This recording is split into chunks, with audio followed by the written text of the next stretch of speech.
University, Bangladesh, and previously served as a lecturer in the Faculty of Business at World University of Bangladesh.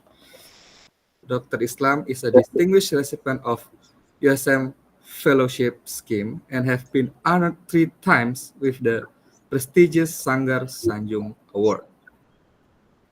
His multidisciplinary research interests primarily revolve around green and sustainable supply chain management, environmental logistics, and corporate sustainability and technology management. And he has a lot of journals, and his top journals his top tier journals are have the title is the Journal of Cleaner Production, Resource Conservation and Recycling, and the Operation Management Research. And there are many more that I cannot say. And he employs diverse quantitative methodologies, including fuzzy importance and performance analysis, fuzzy decision-making trials and evaluation laboratory, and structural equation modeling using Smart PLS, MOS, Prop PLS, as well as qualitative analysis using NVivo. He obtained his master and bachelor degree from the Faculty of Business, University of Dhaka, Bangladesh.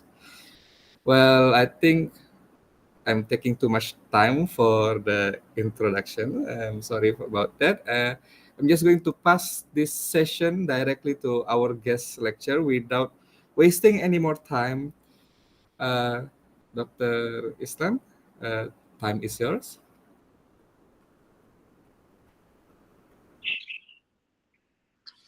Okay, Assalamualaikum warahmatullah.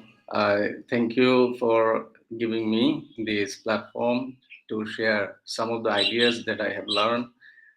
It's my privilege to be here, and he has given a very broad description about myself. Okay, I'm not so much as he said, but still I'm working and learning. I'm sharing. Through sharing, I'm also learning. And before I have received my degree from University Science Malaysia, so I have a wonderful experience living in Malaysia, especially in Penang. Okay, it's a nice city.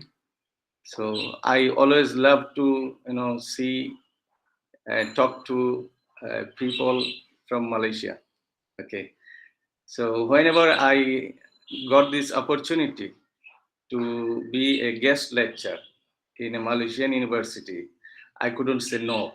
Okay, so it's my privilege, and Alhamdulillah that I am here today. And yeah, the time is limited, but our topic is very broad. Okay, we will try to be very precise. Okay, inshallah. So am I clear, loud and clear? Yes. My voice? Okay, thank you. So let me share the screen of today's discussion.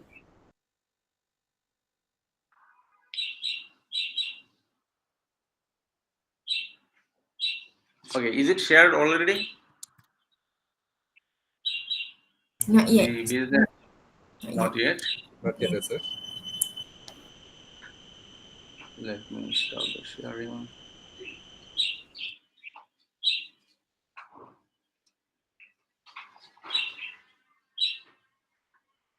Sorry.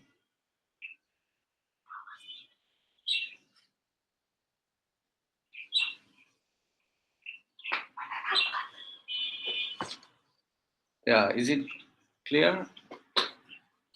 Can you see my slides? Yes, doctor. Okay, thank We you. can see your slide. Okay, that's good. So you see, today's discussion is about business process design and enterprise resource planning. So the topic is business process first. We'll try to cover this business process, and then we'll move to the second topic, that is enterprise resource planning system. Business process is very broad topic, and today I have been informed to focus on more on material requirements planning, that is the MRP. I believe that your instructor has already covered the introductory discussions on business process. So I'm jumping to material requirement planning system. So the objectives of the first part, that is the MRP, that to explain how the concept of MRP and dependent demand is linked to a production process. Then describe the process of developing a master production schedule. Apply the logic of an MRP explosion. So MRP explosion indicates the MRP software system to identify production and purchase orders needed for dependent demand items. Then explain the concept of bill of materials. Explain how enterprise resource planning system can foster better resource planning. So these are the very specific learning objectives from the first session of MRP. So let's see the concept of material requirement planning, that is the MRP.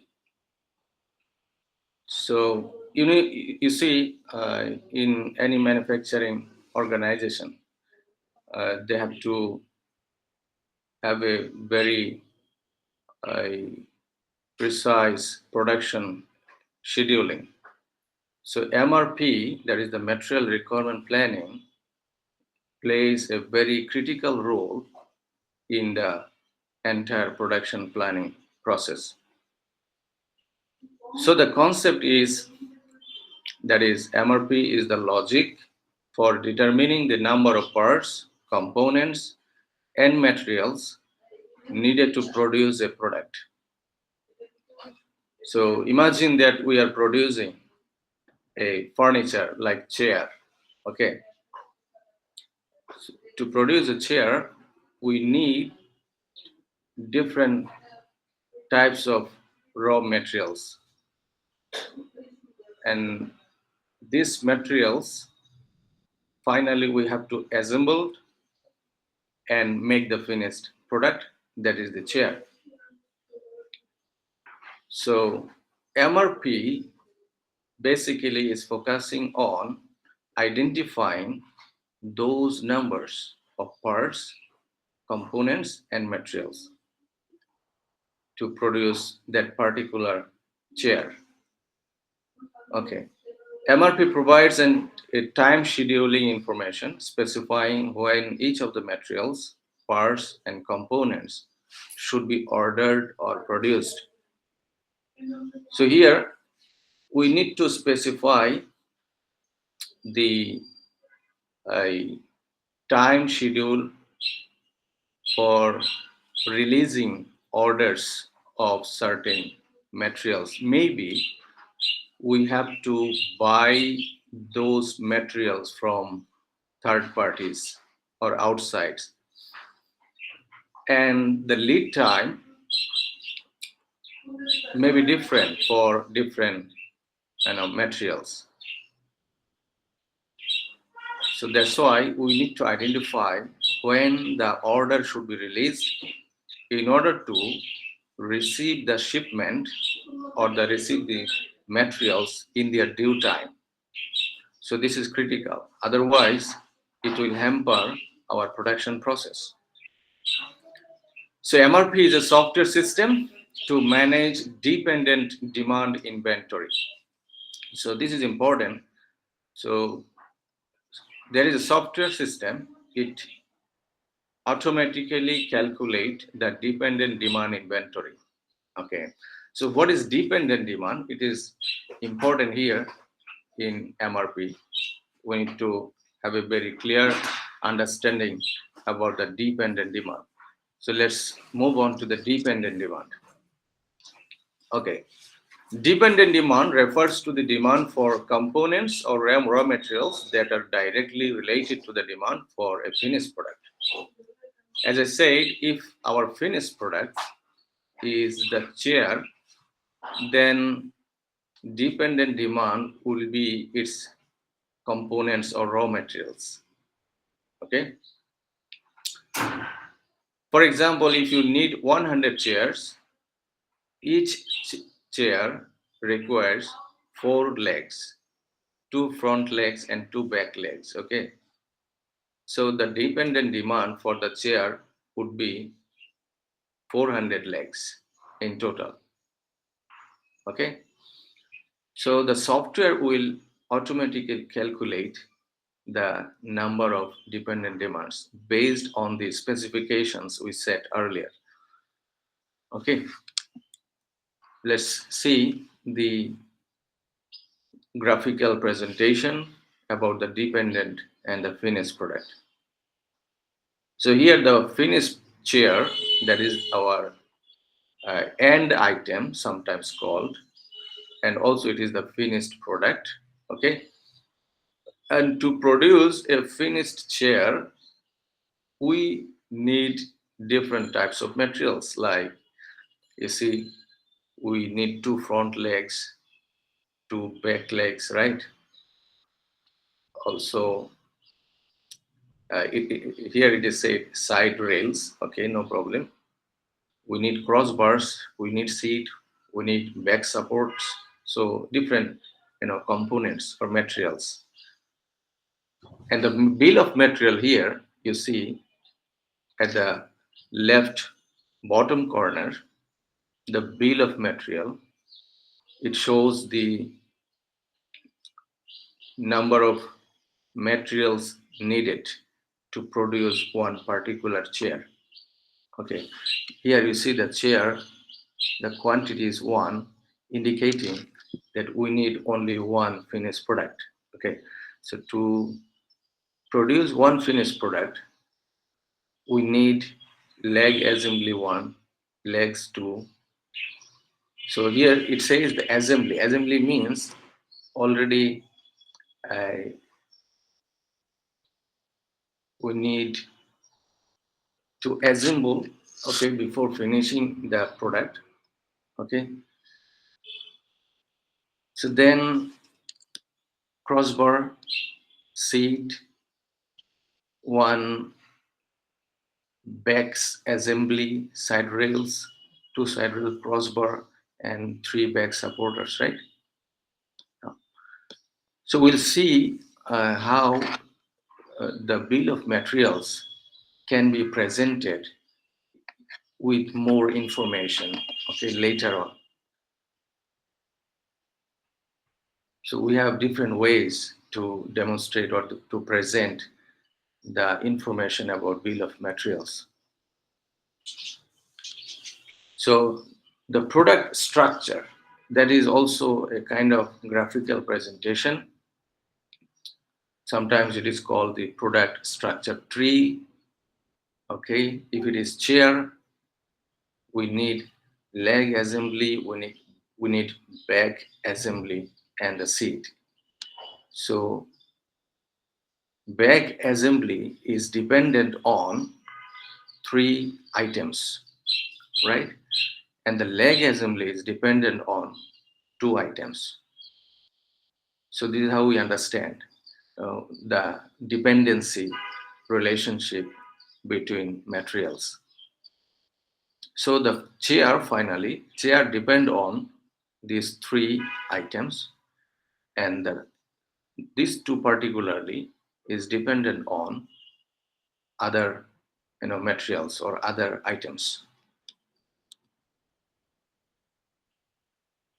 So far we have discussed about the dependent demand and the concept of material requirement planning. And now what is the process okay, of MRP. So how can we generate the inputs into the MRP software or the MRP explosion? At first, we have to collect the information from the master production schedule. Okay, now what is master production schedule? It is the schedule of the finished product.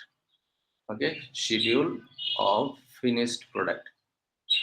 As I said, if we need 200 chairs, so it is from the prediction, it is from the planning, from the forecasting.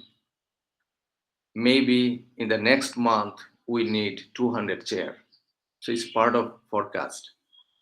And it is part of our master production schedule because we are dealing with finished product. So MRP primarily takes the input from master production schedule. Okay. And then it also search for other demand, other sources of demand, if any. Primarily master production schedule. Also, if there is alternative sources, then they should incorporate those alternative sources of demand as well. And also it must take information from inventory transactions. Okay, maybe in the storeroom or in the warehouse we have the information, we have the storage of raw materials already that we have purchased. So we have to be updated about the records, okay? And then also it takes inputs from engineering and process design, who will provide the bill of materials. Okay, you see, we have different types of design of the chair. Okay, meaning we can produce products different ways.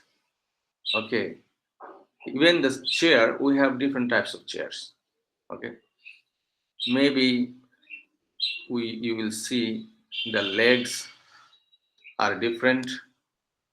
Sometimes we see chairs with 3 legs, with 6 legs sometimes, right?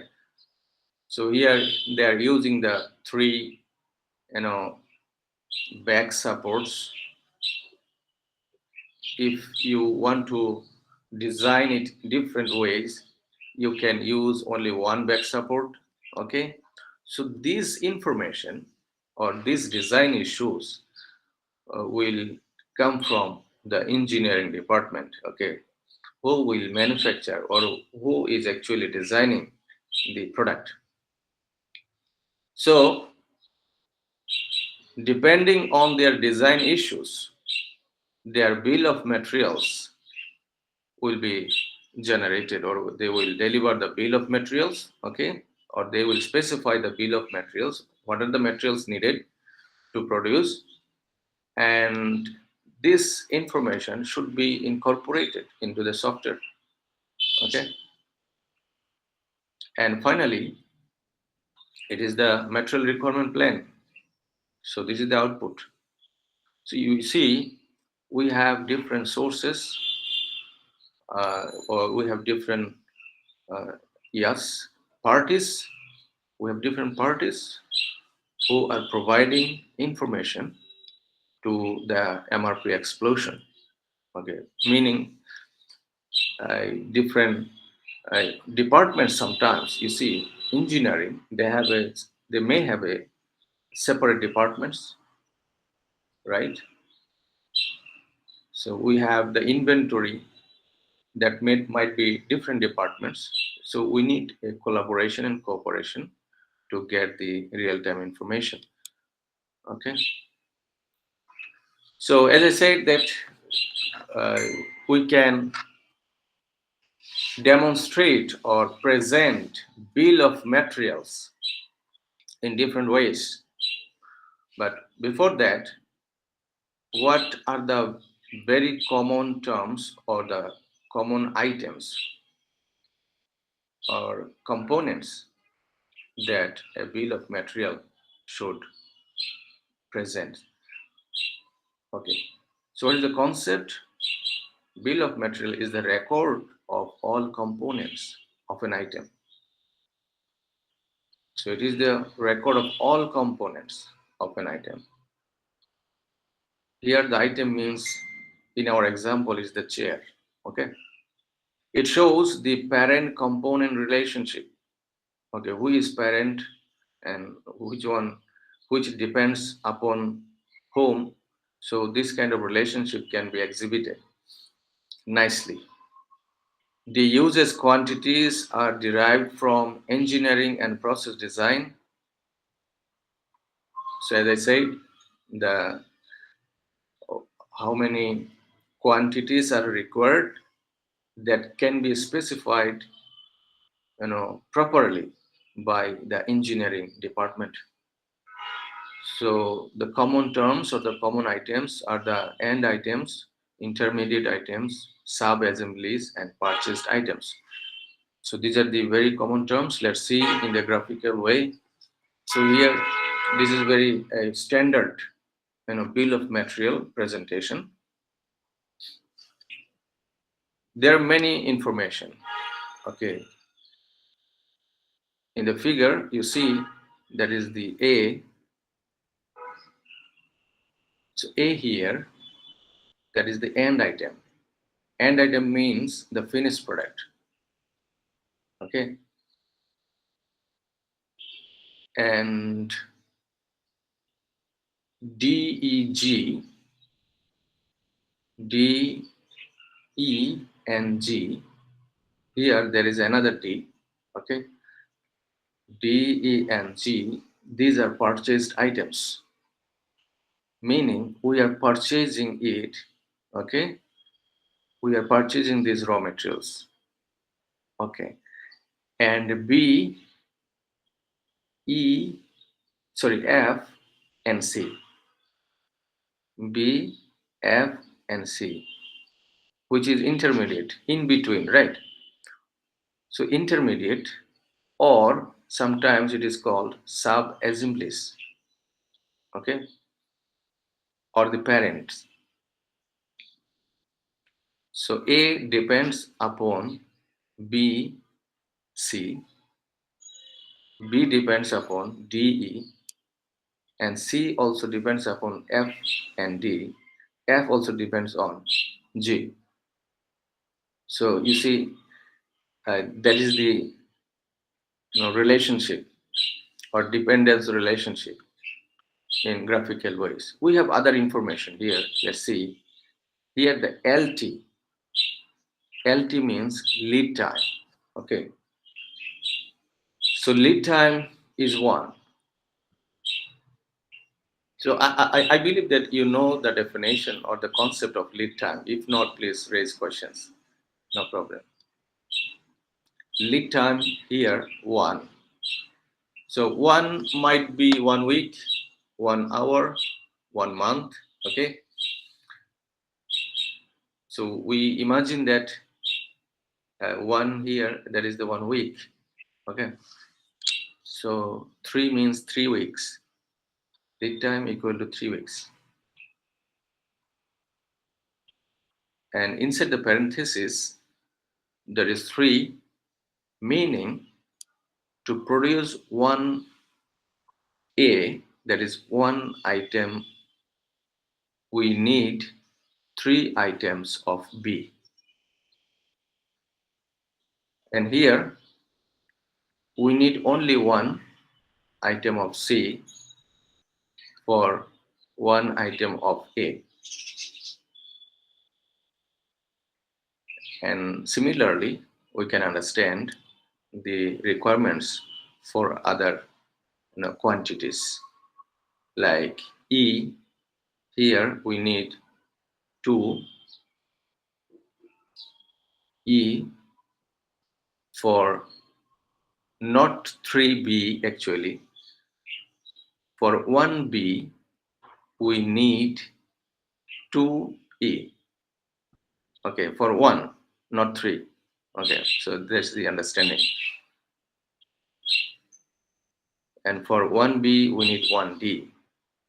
So here we need D here also in the left side, and also we need D in the right side, meaning the same item can be used in assembling item C and also in assembling item B. So that is the information we can get from bill of materials. Any questions so far?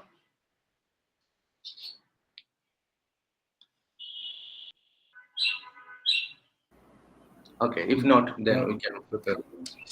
so far Okay, no. thank you. Okay, thank you.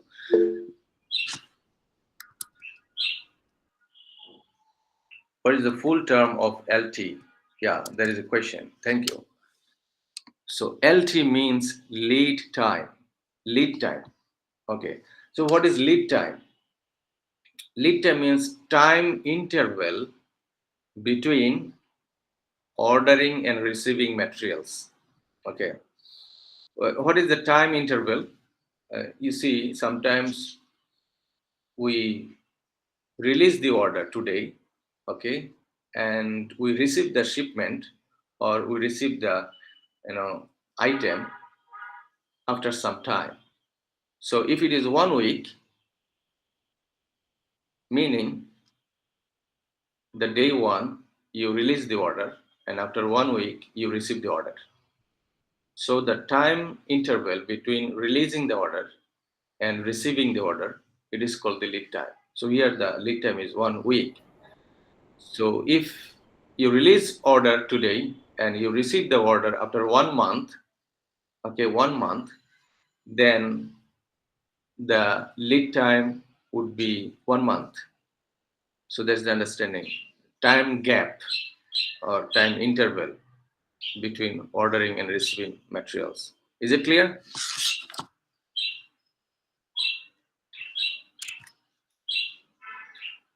Yes, it's clear. Yeah, thank you. So let's move on to the master production schedule, that is MPS. Master production schedule. As I said, the material requirement planning starts primarily from master production schedule. Let's go back to the process. It says the authorized master production schedule.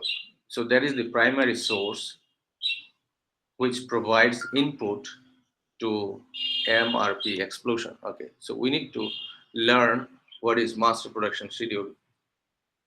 Okay, so it's a part of the material requirement plan that details how many end items or the finished product will be produced within a specified period of time.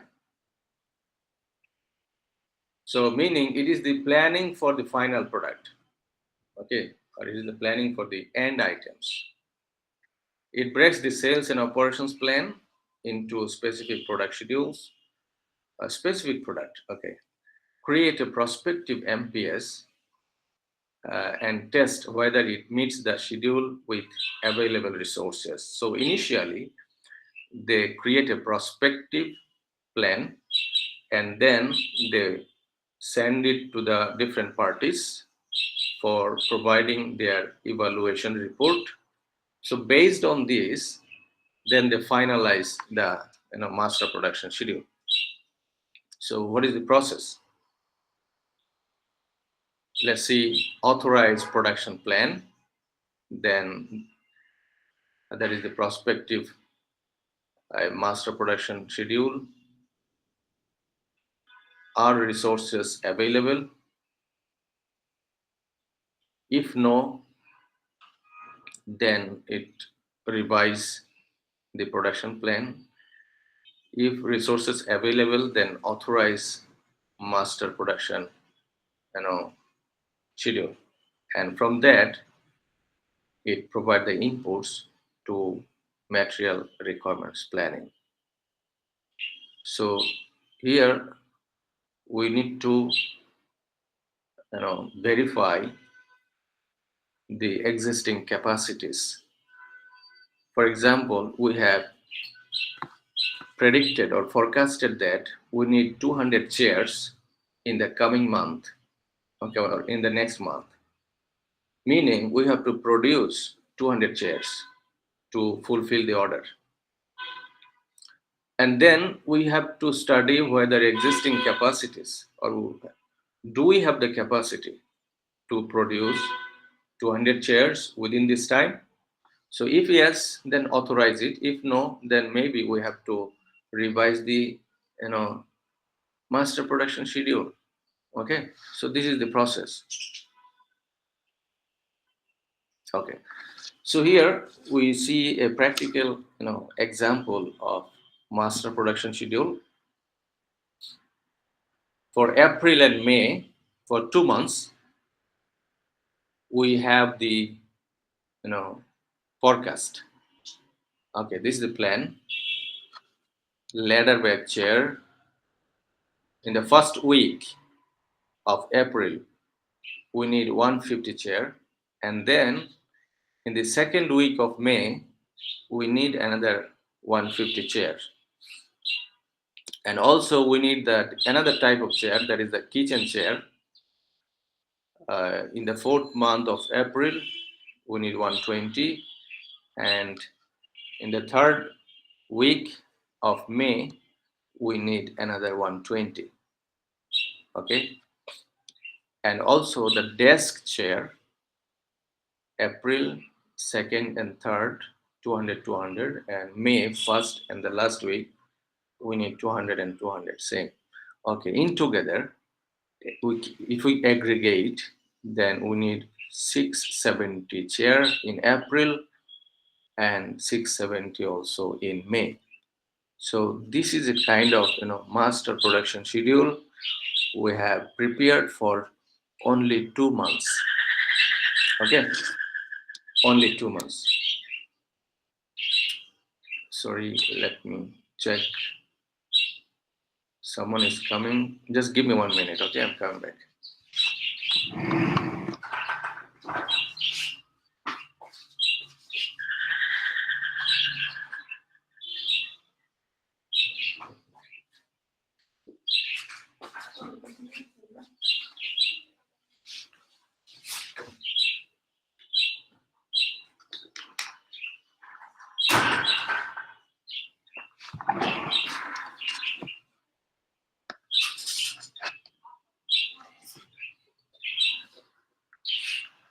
Okay, sorry for the interruption. Okay, is it clear? Any confusion about the master production schedule? Okay. Here, we have another example, okay, of master production schedule. Let's say we have item A, that is the finished product. Quantity on hand, meaning we already have 5 finished product, which is ready. And this is the forecasted, amount. Let's say first week, these are based on, week-wise, splitting. First week, second week, third week, okay, until the 10th week. In the first week, we have the forecast, that is 20. Second week, third week. So we have until 10th week forecast, okay. And we have also received the customer orders. It's a kind of, the pre-orders. They have already booked that they want to buy 30 items, okay, in first week, okay, meaning we have to fulfill their orders, okay. So that is the scenario, okay, and then based on this scenario, we have to calculate the projected on-hand inventory, then MPS quantity, then MPS start, okay. So here the MPS quantity means the quantity required, okay, and MPS starts means, that is, MPS means master production schedule, okay. MPS start means order release, okay, when the order should be released, okay. Here we have different order policy, okay. So it is 50 units. This is called kind of fixed order policy. We have different types of policy. We have lot for lot, we have periodic, okay, we have a fixed. We'll see, other two types later on, inshallah. So here we see the order policy is 50 units. That is the fixed, meaning every time we order, we have to order for 50 units. We cannot increase or decrease the numbers, okay. So there are many, rationality between, the between different, types of policies, okay. So the lead time is 1 week, okay. Lead time is 1 week. So now we have to calculate the projected on-hand inventory. We have to calculate the MPS quantity and also the MPS start, okay. So how to calculate? So let me share the Excel sheet, okay. We learn using a hands-on experience how to calculate the remaining blanks, cells or the required information, okay. Can you see my Excel sheet?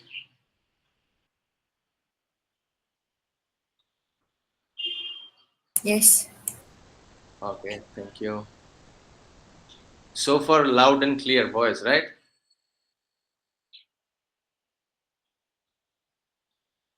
Alhamdulillah. Okay, so as I said that we have to calculate the remaining information based on the information given. So quantity on hand, forecast, and the customer order booked. Now, you see, we are planning actually. This is all our future-oriented task. Okay, future-oriented task. So we are planning material requirements. Okay, it is the integral part of production process. Okay, especially for manufacturing unit. Okay, so what we have to do, just use the equal function. Okay, then sorry, we have the forecast of 20, but against that forecast the customer booked for 30 units. Okay, so imagine you are the production manager. Okay, so you have received this information. So you had the forecast, and also you have received customer pre-orders in the first week. They demanded 30 units. Then which one should you consider, 20 or 30?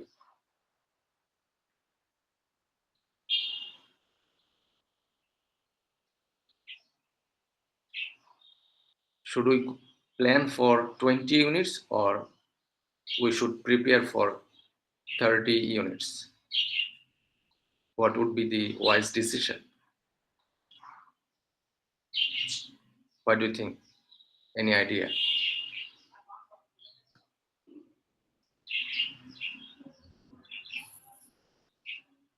Hmm?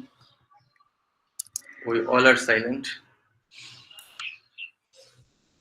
Just use your common sense that you are managing a small business. You are forecasting. Your forecasted tells you that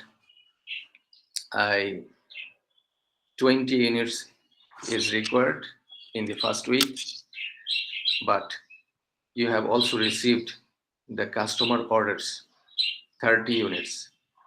Now, should we combine these two or should we consider only one? If one, then which one? Any idea?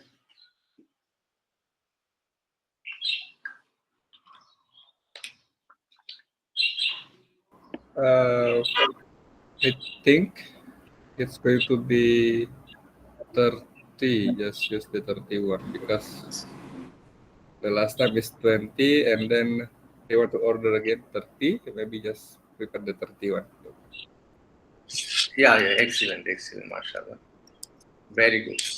So you see, this is kind of common sense that even though you have the forecast, what is forecast?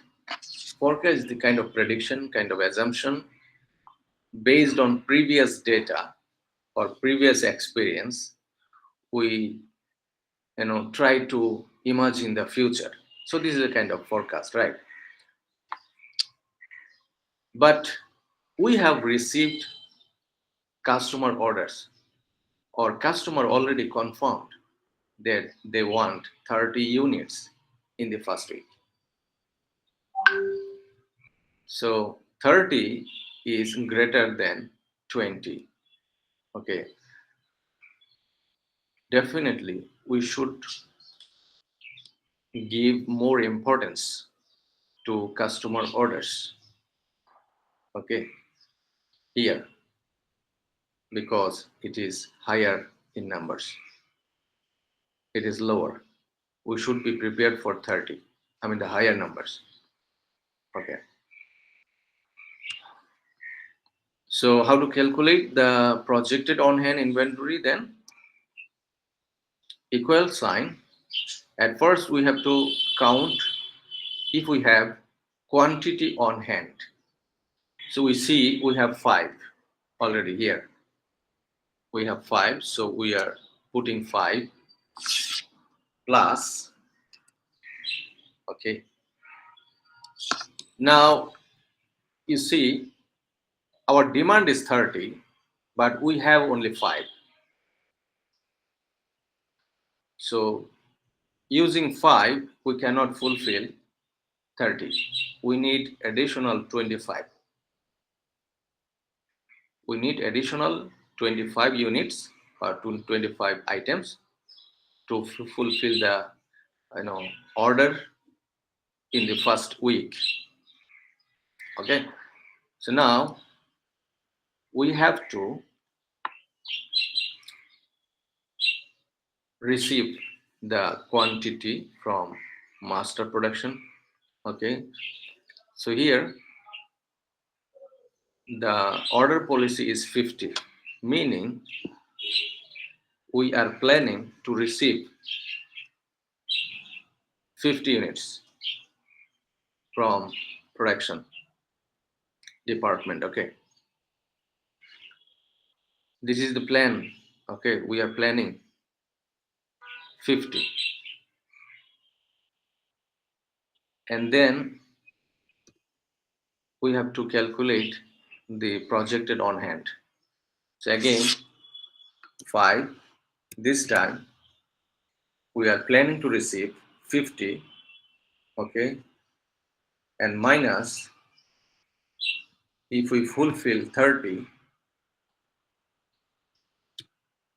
the remaining 25, right? Remaining items would be 25. Okay. And in the second week,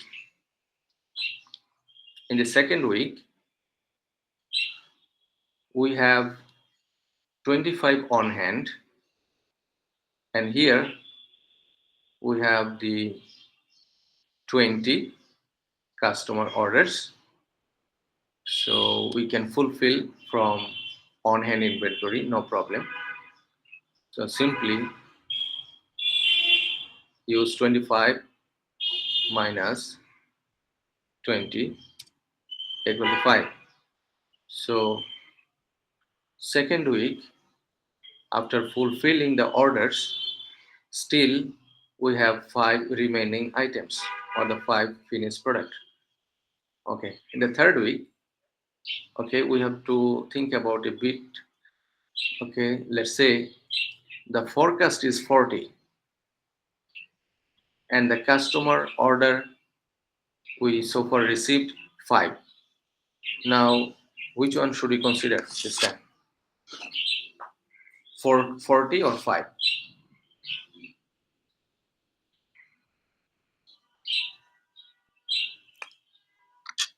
Use the same common sense again. 40 or 5? 40? Yes, excellent, very good.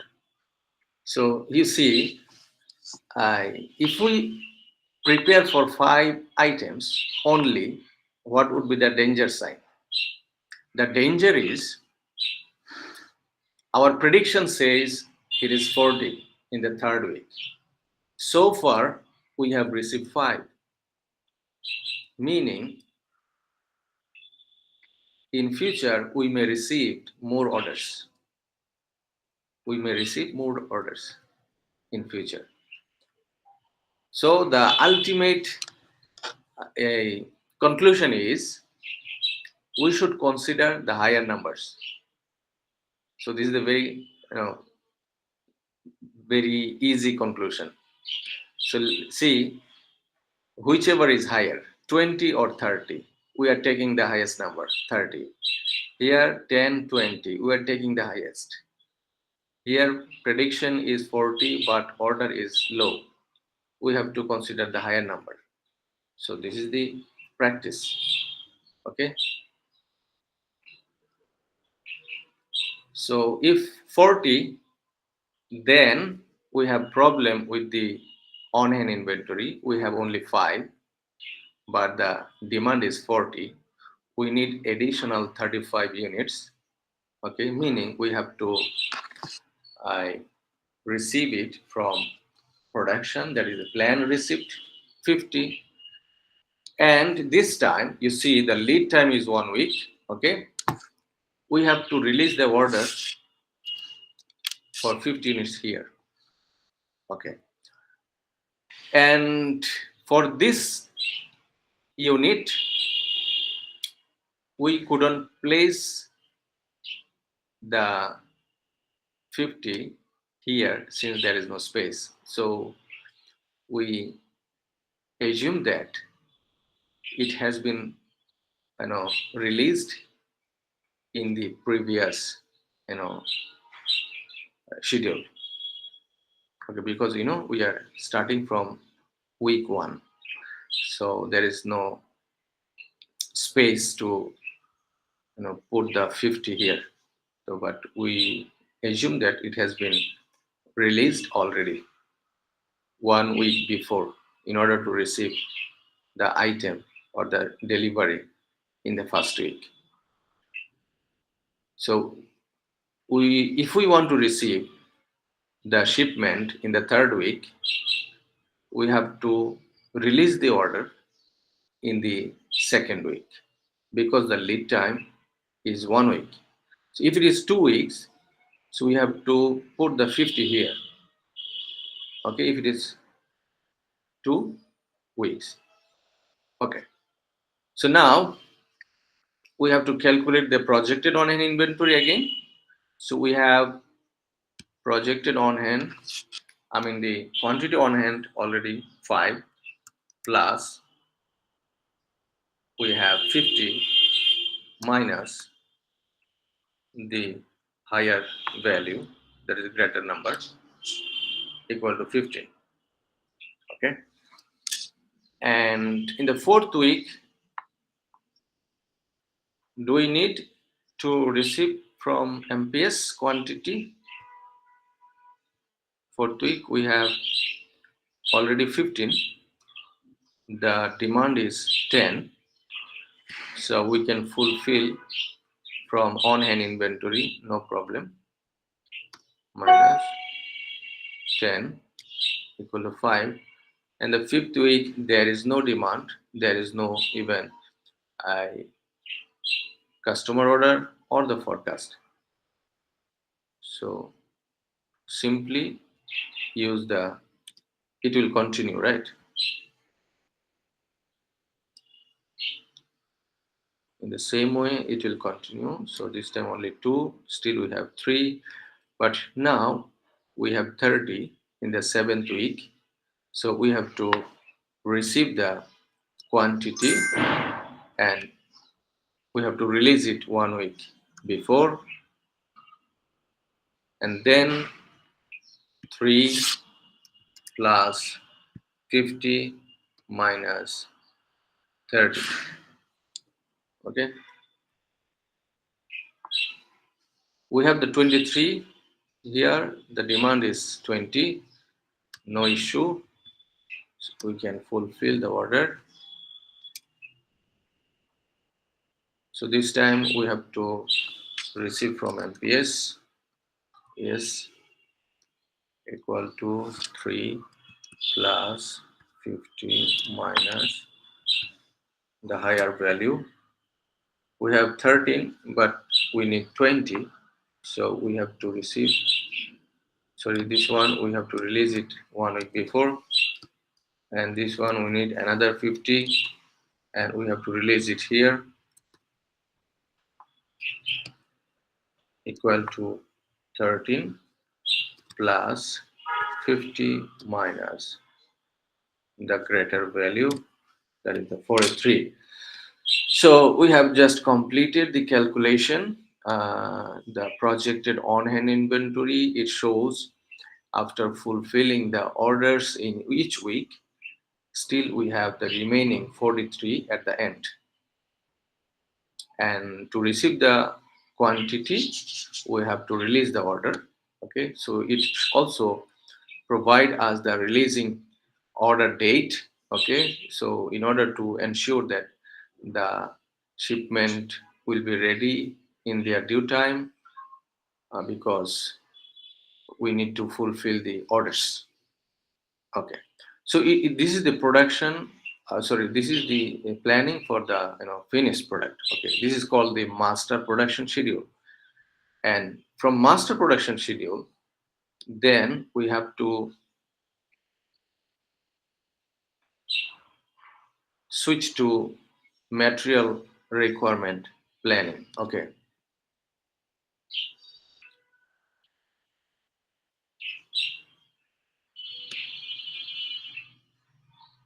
okay, so we have just completed this part, okay, in using Excel. Okay, so now we'll calculate the material requirement plan using another example. Refer to the bill of materials for product A shown in figure. If there is no existing inventory and no schedule received, how many units of item G, E, and D must be purchased to produce 5 units of end item A? So it's a kind of problem. So before finding the 5 units, we can calculate how many end items, sorry, how many let's say the G, E, and D must be purchased. D, E, and G. Okay, so you see, for 1 unit of A, we need 3. Okay, and for 1 unit of B, we need D. Then how many, D is required to produce 1 unit of A? So simply multiply the parentheses. Okay, 1 times 3 times 1. So here A, there is no parenthesis. It shows that it means there is 1. Okay, that is the, it is designed for 1 unit. So that is 3D here, but in the right side we also another 1. 1 times 1 times 1, ultimately 1. So 1 plus 3, okay, that is 4. So to produce 1A, we need 4. And now for 5 items, how many? D. 5 times 4, that is 20, right? And how many E is required? So this time let's directly multiply 2 times 3 times 5. Okay, if it is 5, 5 times 3 times 2.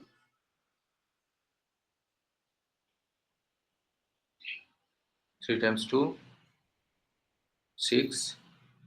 6 times 5 equal to 30. Right? Yeah. So it is 30 units.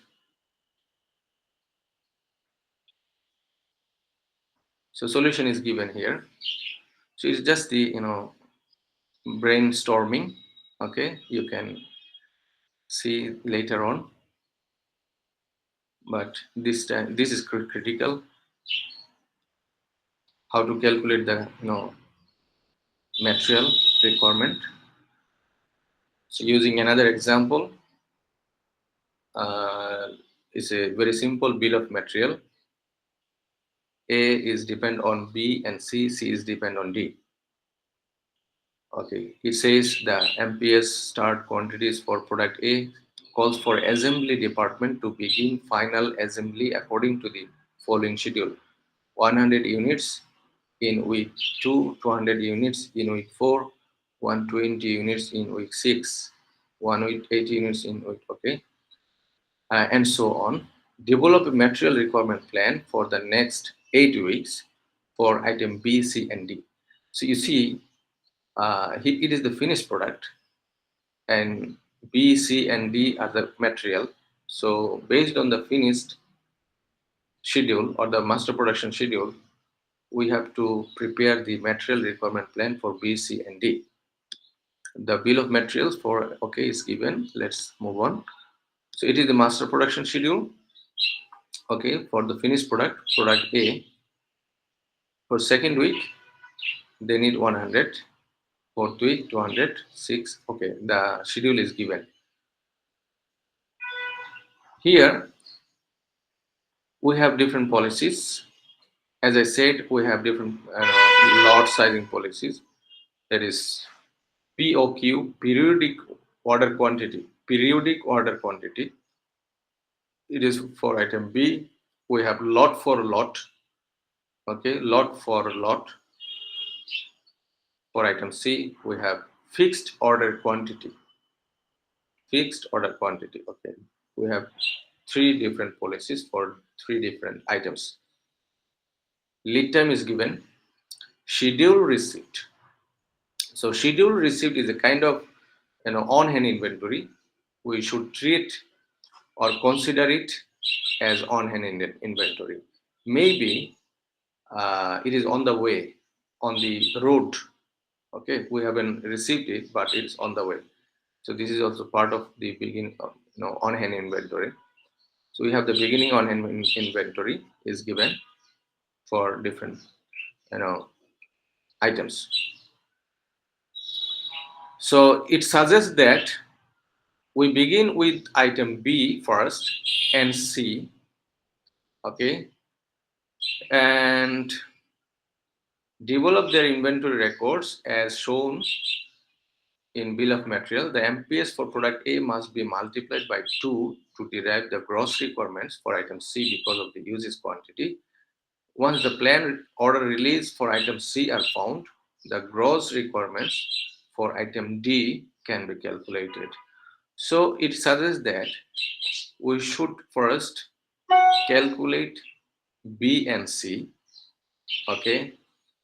And let's say if 100 is required by A, for item A, 100, then 100B will be required, right?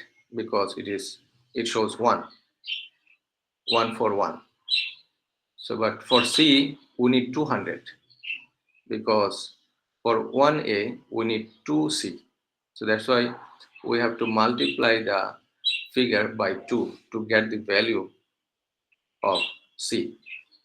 And once the planned order release is found for C, after finishing the calculation, we'll see the planned order release, and based on this, we should follow, the calculation for D. Okay, so that is the sequence they have suggested. Let's move on. This is item B. Okay, it just follow the master production schedule. You see, week 2, 4, 6. So here 2, 4, 6. Okay, it simply follow because it requires only one item. Okay, and there is no schedule receipt as per the policy. Here the lot size policy is periodic order quantity. Periodic order quantity. Here they indicated the period is 3, meaning if we place the order today, okay, then after 3 weeks we can place the next order. Okay, we cannot place the next week. Okay, it is not allowed. So this is a kind of order policy, periodic order policy. So meaning we have to be very careful. We have to consider the future requirements. Okay, the next 3 weeks we have to consider 3 weeks gross requirements. Let's say projected on inventory is 20. Okay, is given. So it is, we are placing 20 here as projected on hand inventory, and second week you see we need only 100. But if we have the only 20 on hand, so using 20 we cannot fulfill 100. We need additional, right, additional amount. So we can receive the additional number from planned receipt. Okay, this time it is using the planned receipt. So we need only 80, but here we are placing order for 280. For why? Because if we place order today, we cannot place in the 4th week. Okay, we have to place order after 3 periods, meaning in the 5th week we can place another order. So that's why we have to consider the 3 weeks together from 2, 3, and 4. So the gross requirement is 300, 200 plus 100. That is the 300. We have 20 on hand. 300 minus 20 equal to 280. So the requirement is 280. So we are placing order for 280. Since the lead time is 1 week, so we are placing 280 here. That is the planned order release. So we have 280 and plus 20 minus 100 equal to 200.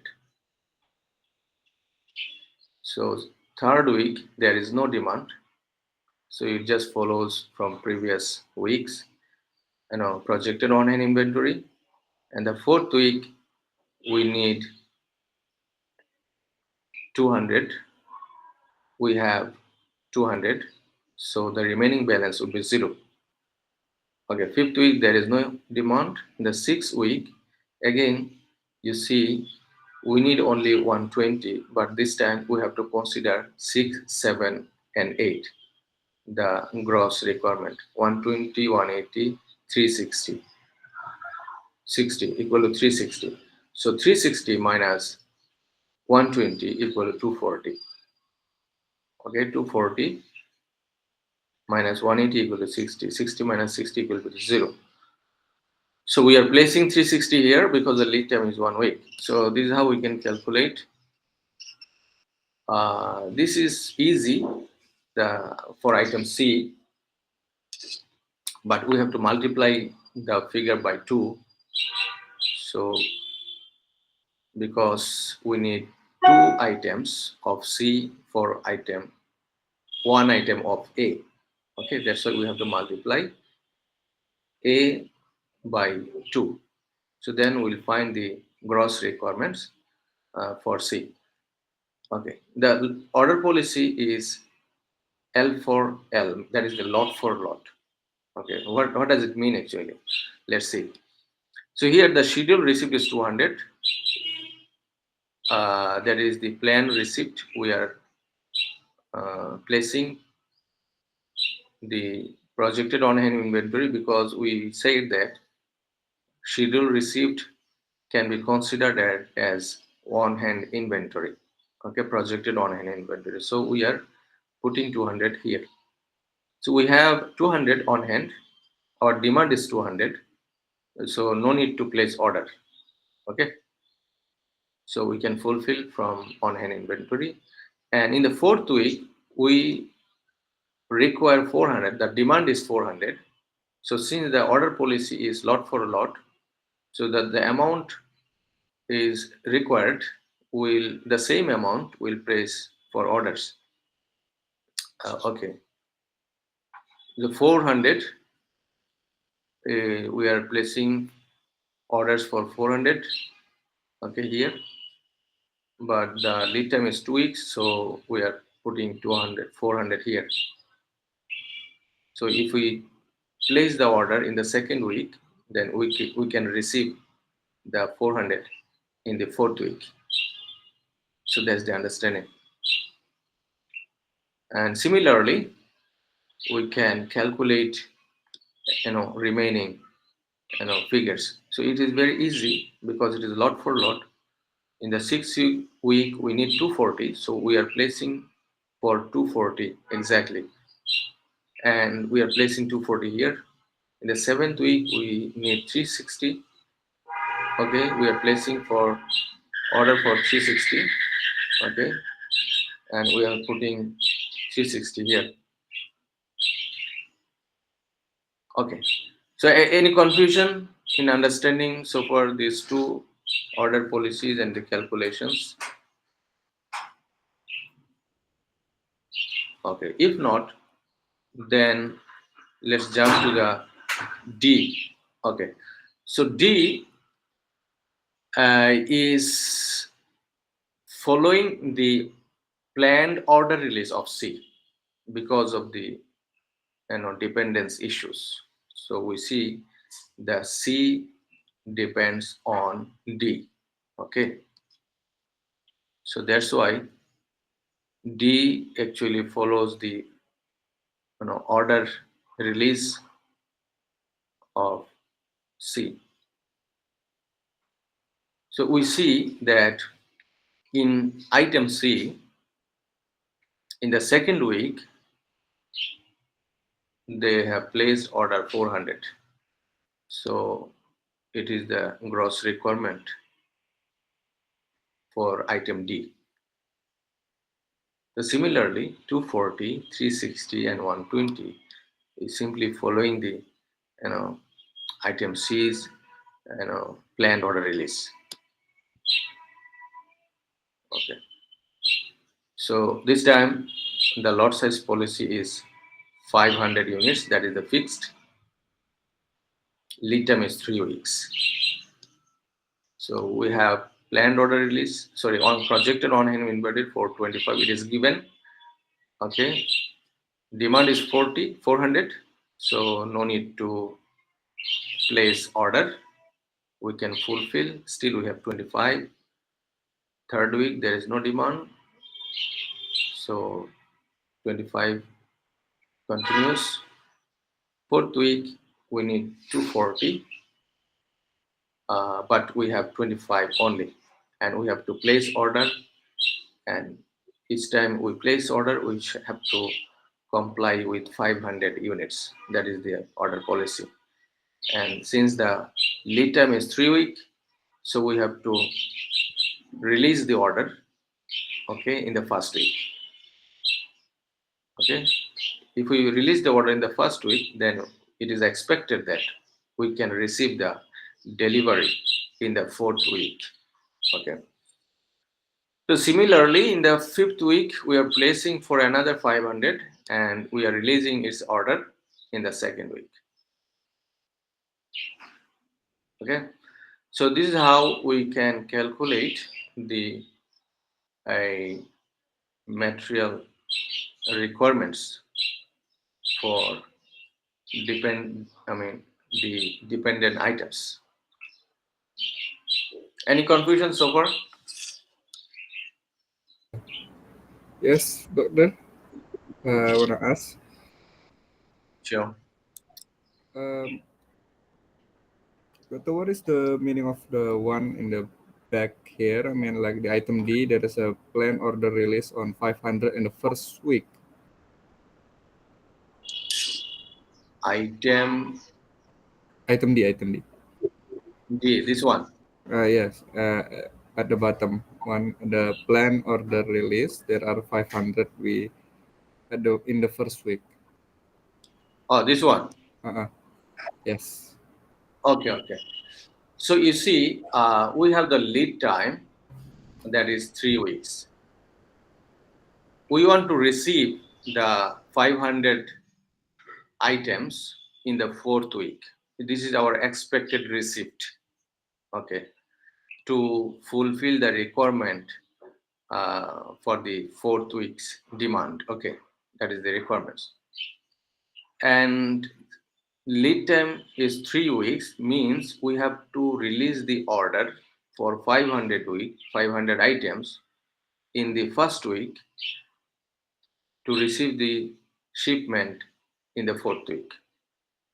So this is the planned order release. We have to release in the first week if you want to receive the items in the fourth week. So that's the meaning of 500 in the first week. So you see, in the previous example, we have lead time 2 weeks. Here, the planned order release is here in the second week. It is for this one. To receive the order in the fourth week, we have to release the order in the second week. Understand? Yes, sir. Okay. So let me clarify it more clearly. This is in the first example. We have 1 week. So here you see 280 is here. That is in the first week. We are releasing 280. Releasing order for 280 in the first week to receive these items in the second week. Okay, so if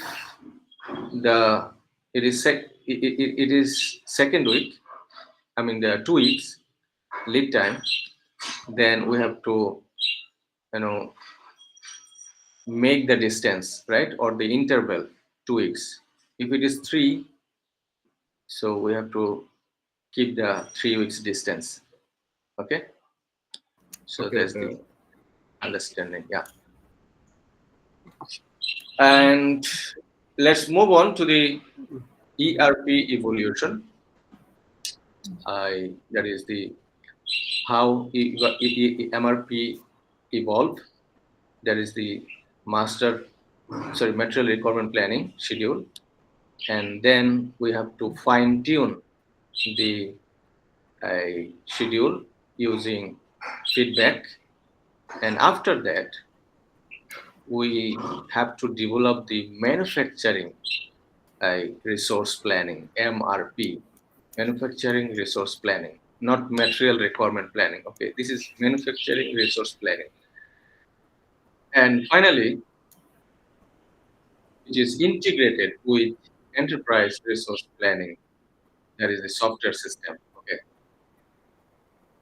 and manufacturing resource planning is very broad. It covers the material requirement plan. Also, it covers the entire process of resources in the system. So it shows the process of manufacturing resource planning. It includes finance, marketing, okay, manufacturing, and aggregate planning. Based on aggregate planning, if there is no problem, then master production schedule.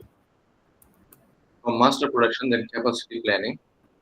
If there is no problem, then MRP, that is the material requirement planning. If there is no problem in testing planning, then finally final material requirements plans and capacity requirements plan. So this is the process of manufacturing requirements, manufacturing resource planning. So okay, so we just completed the first session of manufacturing or material requirement planning. I just have a question to you. Okay, before you ask question, okay, you see, we have the inventory management concept, and we just learned the material requirement planning, right? So what is the difference between MRP and inventory management? I'm not sure whether you have completed this chapter or not. Inventory management? Not yet, doctor. Not yet. Okay, if not, then I think this question would not be much relevant for you right now. So then I can skip. Let's see the summary. Material requirement planning is needed to manage dependent demand in situation. Master production schedule shows you how firms break down a production plan into more detailed schedule. Bill of materials is a comprehensive list of all of the raw materials, components, sub-assemblies, and assemblies required to manufacture a finished product. And then it shows how the choice of different managerial policies such as lot sizing rules, safety stocks, etc. affects material plans. Enterprise resource planning system can integrate MRP plan for enhancing the resource planning. So this is all about the first session. We can have a tea break for 5 to 7 minutes. What do you think?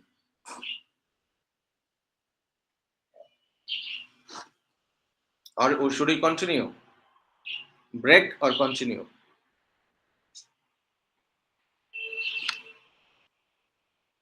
Sure, doctor. We break for a while. Okay, let's say 5 minutes, huh? Then we'll discuss about the enterprise resource planning system, that is the ERP. Okay, so let's have a tea break. Cheers. Assalamu alaikum. Waalaikumsalam. I'm coming back after 5 minutes. Okay, inshallah.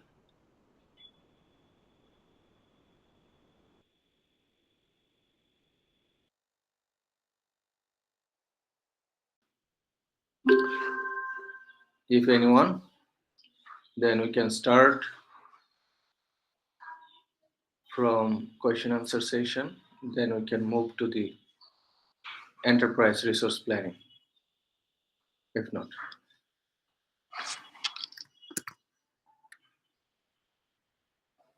Okay. So can you see my slide? Doctor, Yeah. actually Okay, there thank is you. a question in the chat box. We have a question.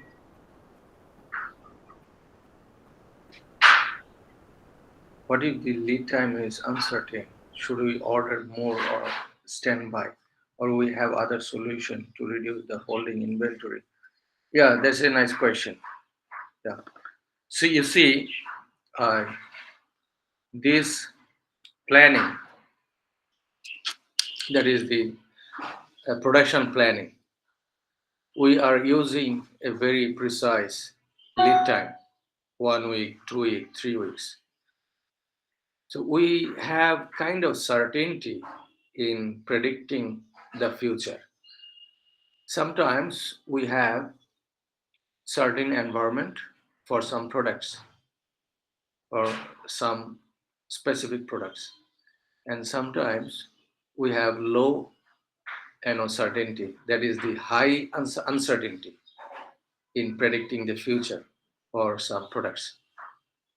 Okay, so the assumption of using this planning is that we have a very certain environment. Okay, then this plan will work very well. Okay, but the point is, if we have very uncertain environment, so there is changes in the lead time, or lead time varies, very significantly. So we cannot precise the lead time well in advance. So in that case, we have, yes, solution. That is called a safety stock. Okay, safety stock. So I try to keep a certain number of quantity as a safety, okay, in our on-hand inventories every time. So if it goes below this threshold, okay, then we should release the order again. Okay, so the concept is discussed in our book. Okay, if you can explore, but since the time is very limited, we cannot accommodate all those discussions here. We have the solution. Thank you very much for the question. Any more question?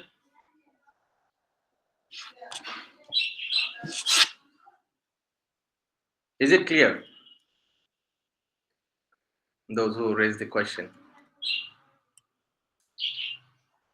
Okay, I think the time is very limited and we have to complete the next session by 10, right? Okay, thank you.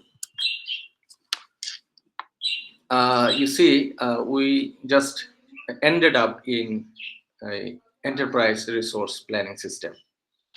So now we want to know a bit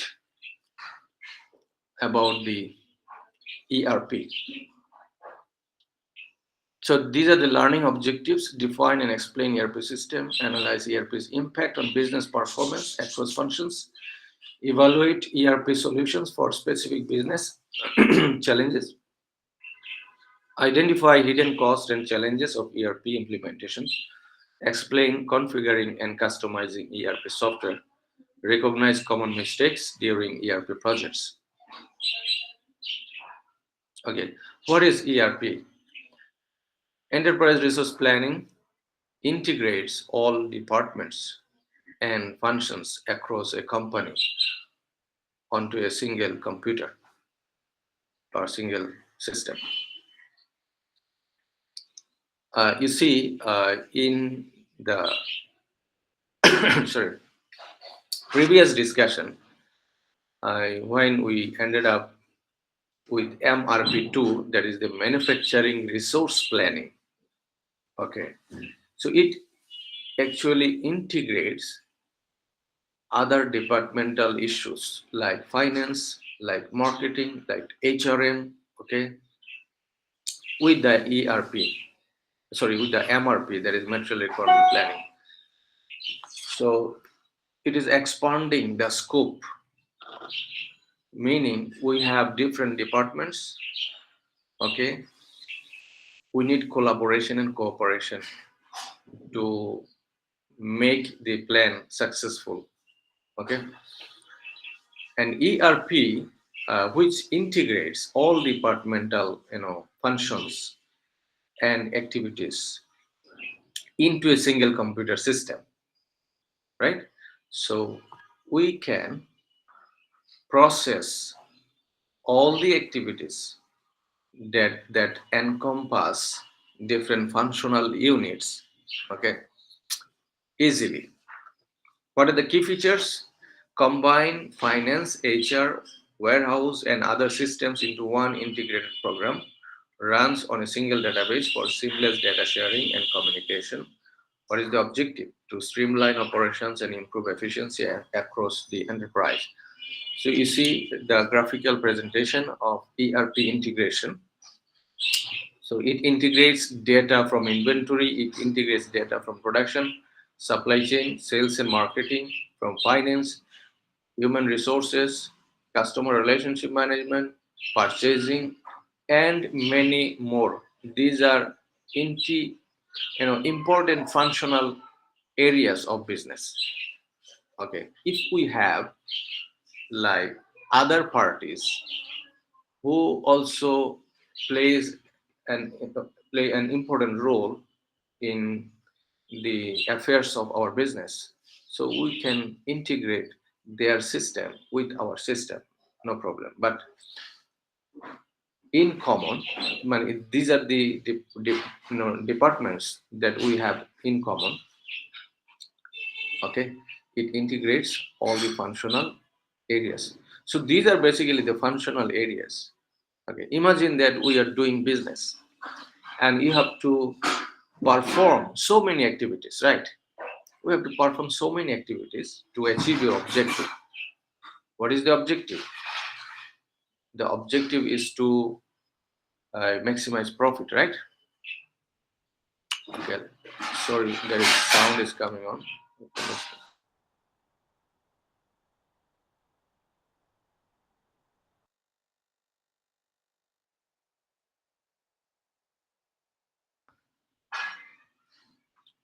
So as I said that we are doing business and we have an objective, that is to maximize profit.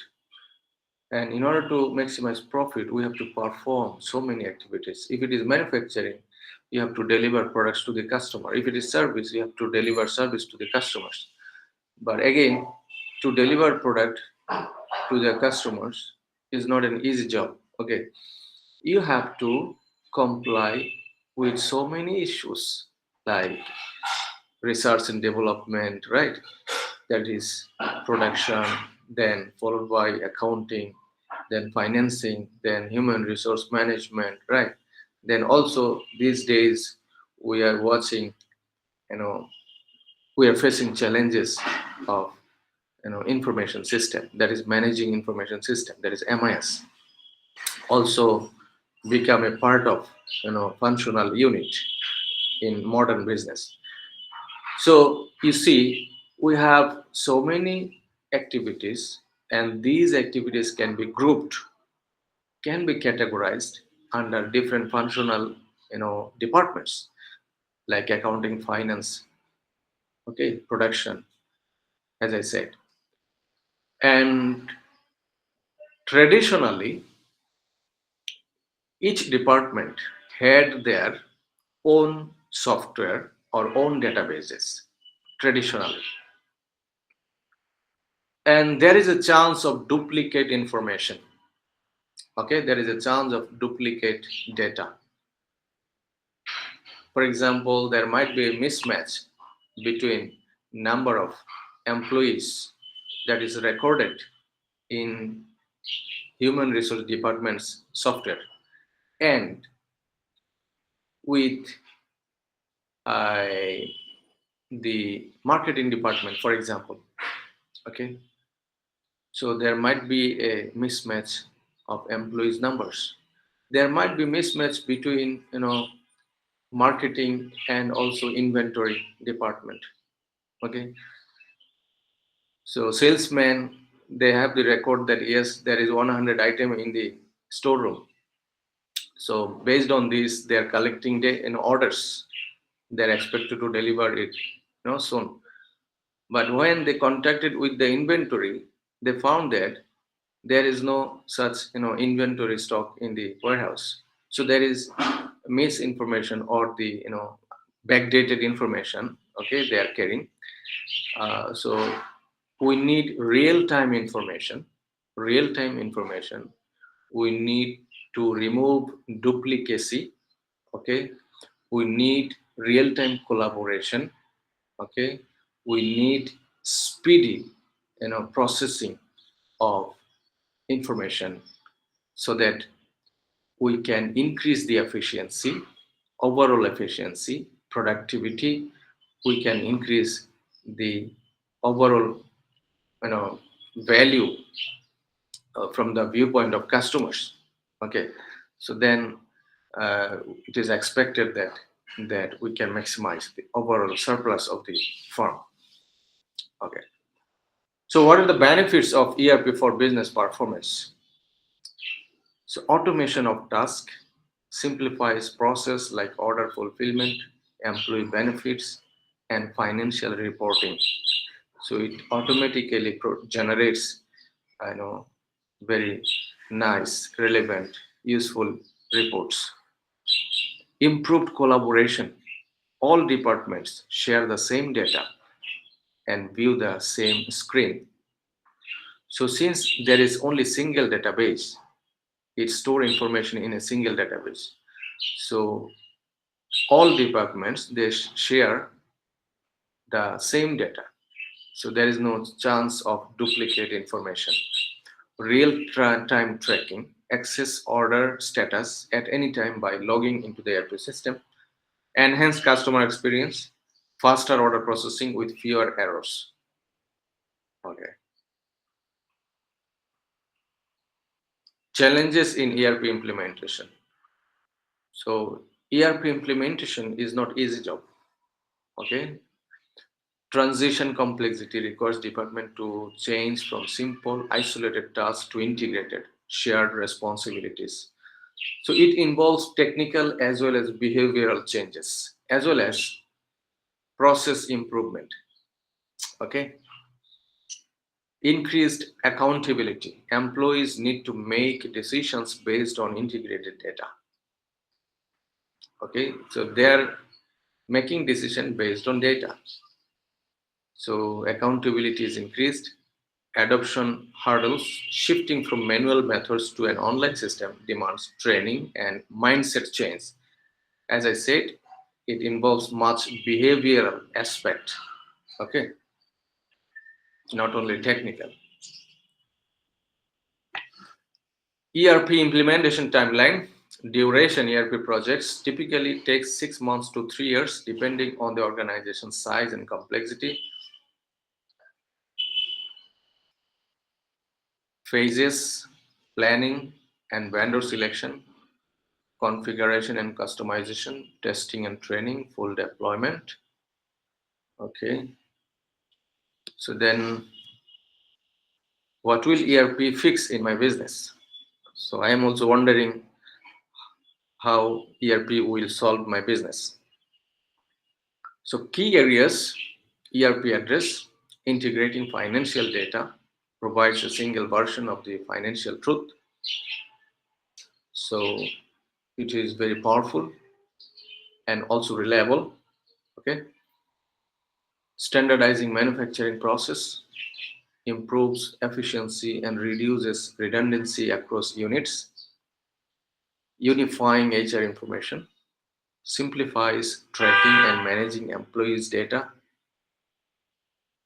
So the outcome is streamlined, error-free, and efficient workflow.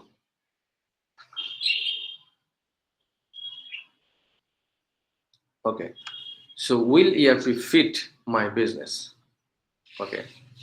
In the past, we have seen many business, they have installed ERP and eventually they have uninstalled within few months, sometimes within few years.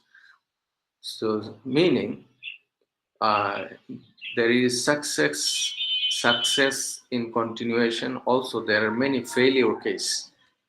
They couldn't adjust with the ERP. Okay. Will ERP fit my business? Critical question. Does ERP support my unique business process? Okay, so maybe I am running my business by designing a unique business process, which is not very typical process. Okay, so in that case, I have to think a lot, okay, before taking or considering ERP. Can my company adapt to standard ERP workflows? So ERP comes with a very standard workflows. Okay. So, but that may not be relevant for my unique business process. Okay. So the next question is, can I adapt with ERP standard? Meaning I have to change myself to adjust with ERP workflows. So that is also challenging. Changing process to fit ERP can disrupt rules and workflows.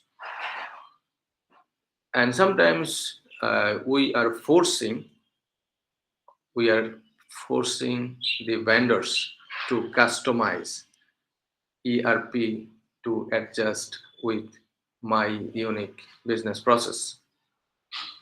But there are challenges if you try to customize it. There will be bugs in the system.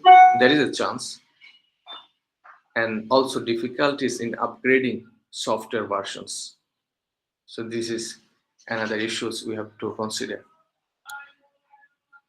And what is the cost of ERP implementation? Total cost of ownership. Typically, it is 15 million based on the US data. Okay, they have studied around 65 firms who already started implementing the ERP. Then they found that on an average, their cost is 15 million US dollar. Very expensive. And also we have some ongoing cost. Okay, employee training, data integration and reformatting, ongoing software updates and customizations. And also there are some hidden costs. Sometimes it is overlooked. Extensive training for new workflows. So training may be extended. Integrating ERP with legacy system. So if you have the very big backlogs, meaning you have to transfer the previous manual data into the ERP system, which requires an extensive labor workforce. So it also involves cost. And finally, adjusting reporting formats. Okay, and planning pitfalls. Underestimating cost during the budgeting phase can lead to financial surprises. Detailed planning is essential to control the cost. And key consideration for ERP implementation: success factors, align ERP with business goals, ensure robust training program, plan for long-term maintenance and upgrades.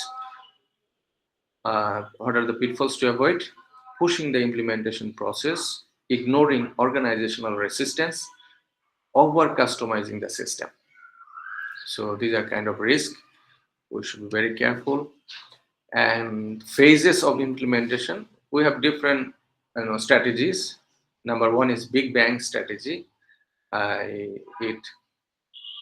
Single system replaces all legacy systems at once. Is a kind of big bang. Okay, so at once they have replaced the old system.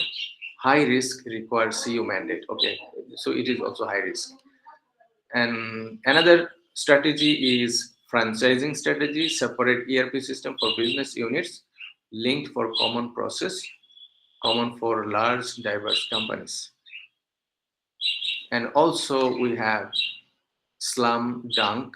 This is another strategy focused on key process, often for small companies. So different, these are kind of pilot, strategies. Introduction to ERP in service. Okay, so ERP not only for manufacturing, it can serve the service as well. And let's move on to the different service, like higher education. Yes, there is ERP for higher education. There is ERP for healthcare. There is ERP for logistics and real estate. ERP. Okay, so what are the available suppliers or the vendors or the leading companies who are delivering ERP softwares? So globally, SAP, Oracle, or the SAP, Oracle, and the Microsoft. These are the leading, vendors. In Malaysia, you have, also many, local suppliers. These are the very common: Big Laser, Weblet, EZ Pro. So these are the very leading companies who are also delivering customized services. And if we have time, we can watch a demo for 5 minutes about the one of the leading, ERP software, SAP. Do we have time to watch a 5 minutes video or not? Yes. Okay, thank you. So let's watch this. Let me stop this one.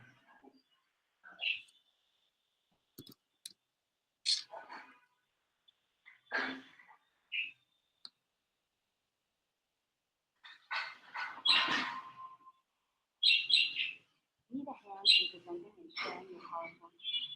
Hi, I am Isabella, an AI-generated avatar. SAP Business One is a fully integrated ERP system. This means all your business data and functionality Can you see the slide? under one roof. Yes, can. SAP Business One streamlines business processes.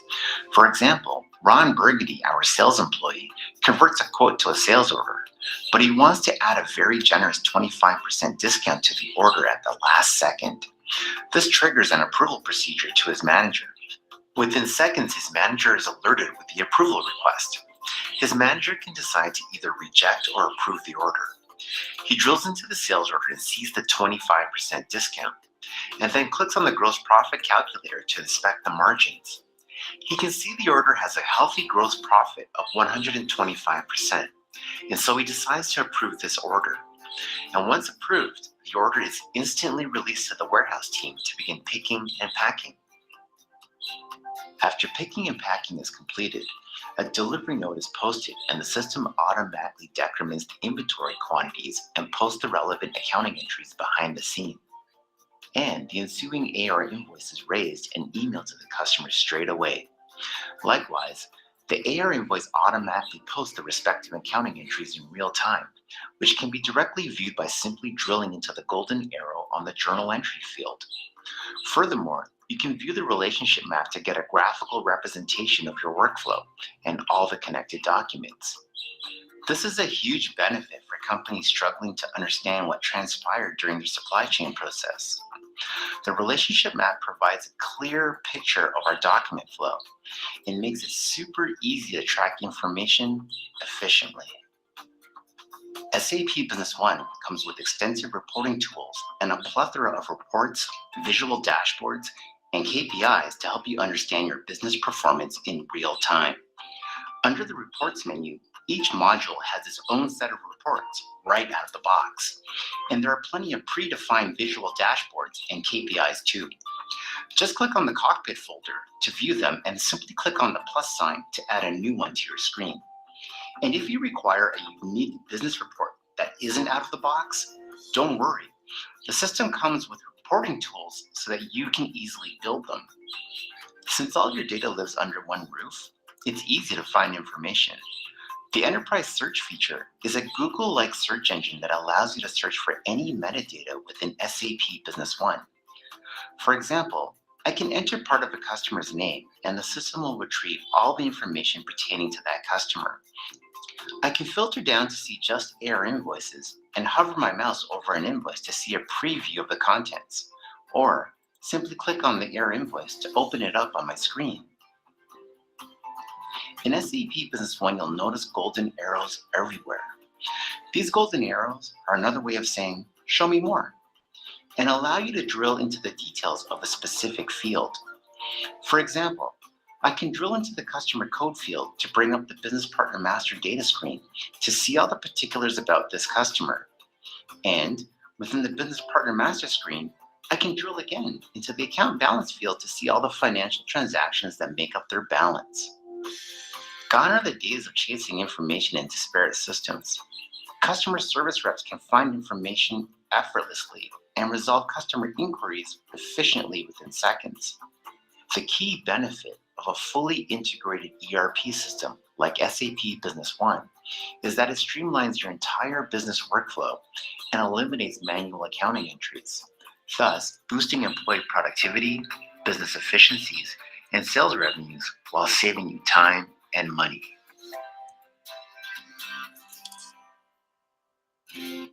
Yeah, that is all about one of the vendor, that is the SAP.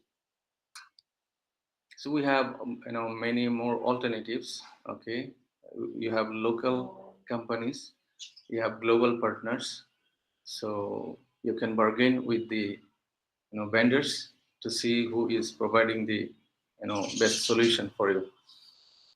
Okay, do we have the time to continue, or we can finish it here since the time is over?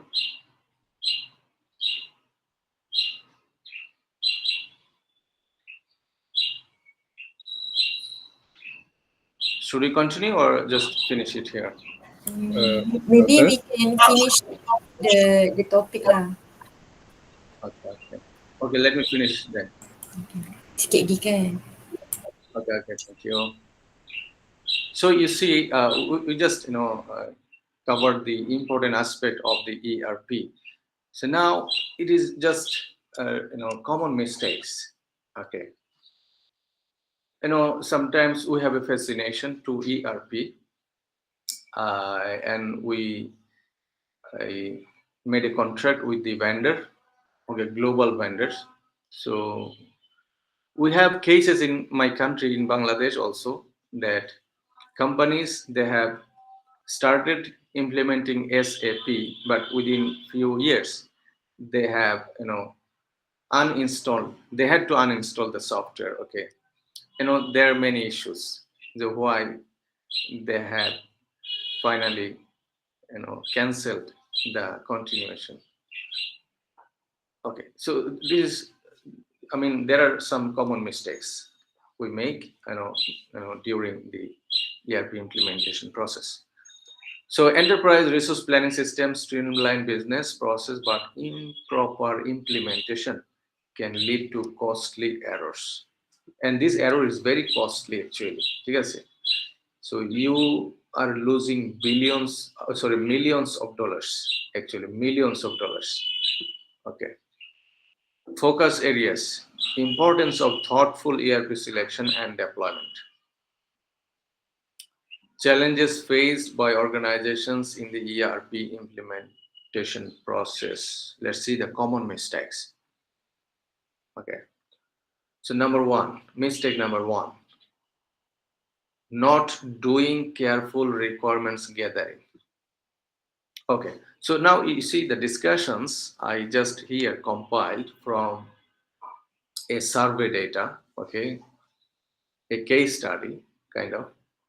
They have surveyed around 65 companies, and the data is coming from US market. Okay, so based on their experience, okay, they have provided these common mistakes. So I believe that you will find this also pretty useful, okay, when deciding your ERP implementation process. So number one, not doing careful requirements gathering. So this is number one mistake. So now what are the key issues? Automating existing process without analysis lead to inefficiencies. Redesign and improve process during ERP implementation, avoid automating process. Okay, let's focus on the heading only. Okay, not doing careful requirements gathering. We can understand. Okay, what does it mean? Common mistake two, not involving key stakeholders, meaning we did not hear or listen to our key partners, key stakeholders, including our employees, users, right? Underestimating budget for technology stuff. Okay. Technology stuff means skilled personnel who will, train and who will oversee the, system.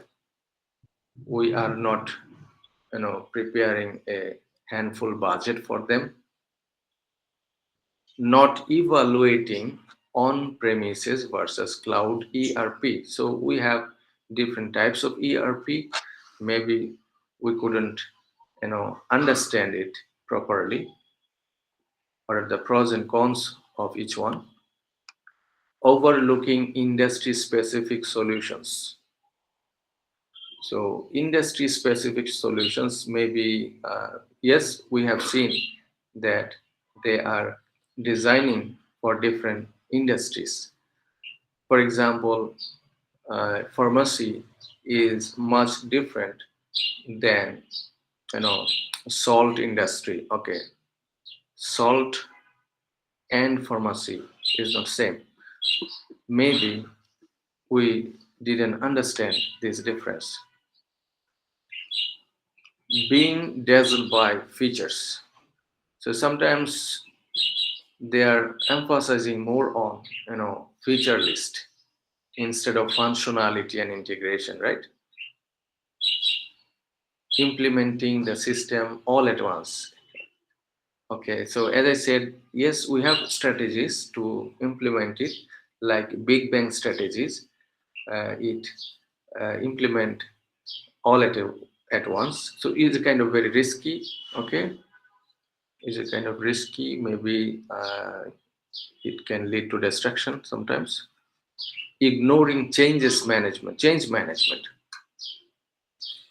So sometimes we didn't understand the behavioral aspect of our, users, whether they will,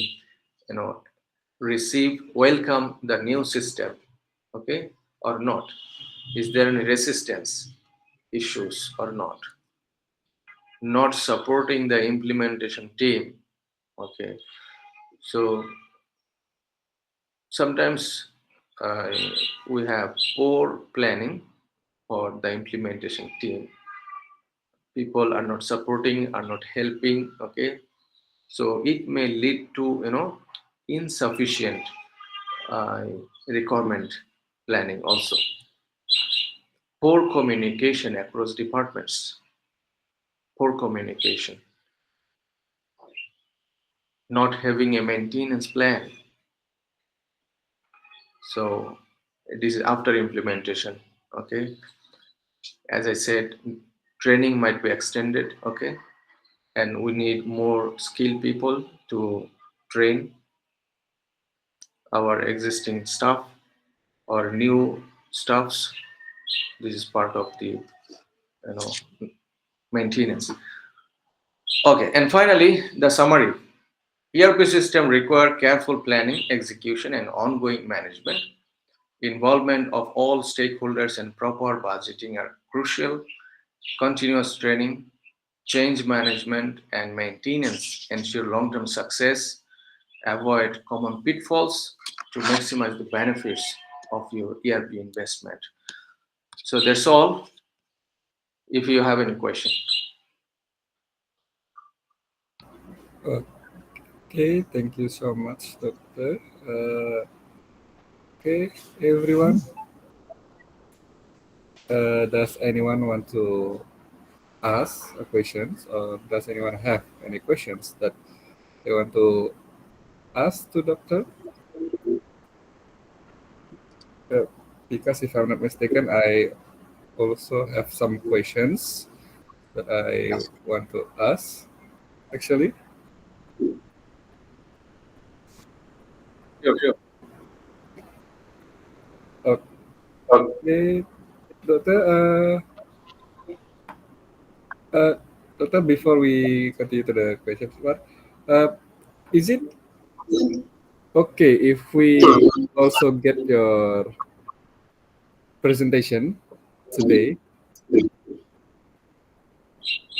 I mean, like we get the digital copy of your presentation today. Slides. Okay. Yeah, no problem. I can share it with my Prof. Haslinda. Okay. So she will deliver it. Okay. No problem. Okay, thank you so much, Doctor. And for the questions that I want to ask, actually, um, for example, if you have a small business for like culinary business like that, uh, which system that is good to be implied in to improve the business? Yeah, small firm. If you're running a small firm, right? Yes. Yeah, yeah. So if you're running a small firm, then you should not go for SAP. Okay, it will not be a cost-effective solution. Hmm. So you can have a very customized, customized solution. You can talk to the local vendors, especially in Malaysia. There are so many, suppliers. Uh, they can provide you the, suitable solution, a cost-effective solution. Okay, but before that, before going for a, kind of ERP, you have to assess first: is it necessary for you to, install the ERP? Okay, as a manager, you have to identify the requirement first. Are you facing challenges of duplicate information? Are you facing challenges of, inefficiencies in processing the data? Okay, so if you are facing these kind of challenges, then you can, talk to the, vendors first. Okay, try to see whether, they have some also good suggestions. Okay, they have some good suggestions. They can understand your problem, better than even you sometimes. Okay. So yeah, it is better to talk them, then let's see whether it is cost effective or not. Okay, thank you so much, Doctor. I think there are others also who wants to ask the questions. Yeah, Mr. Amir. Hello, Doctor. Assalamualaikum. Waalaikumsalam warahmatullah. I have some question about ERP system, especially about the budget for SME companies, small medium enterprise company. How does the budget for cloud-based ERP system different from on-premise ERP system? Which is most cost-effective in long run for the company? Yeah, yeah. So this question, even I cannot, say from my end, because I haven't studied those, cost issues. So the point is, we have two alternatives. One is on premises, and another is cloud. So it seems that the company will offer the cloud service. Okay, meaning they will charge for it. There is a cost.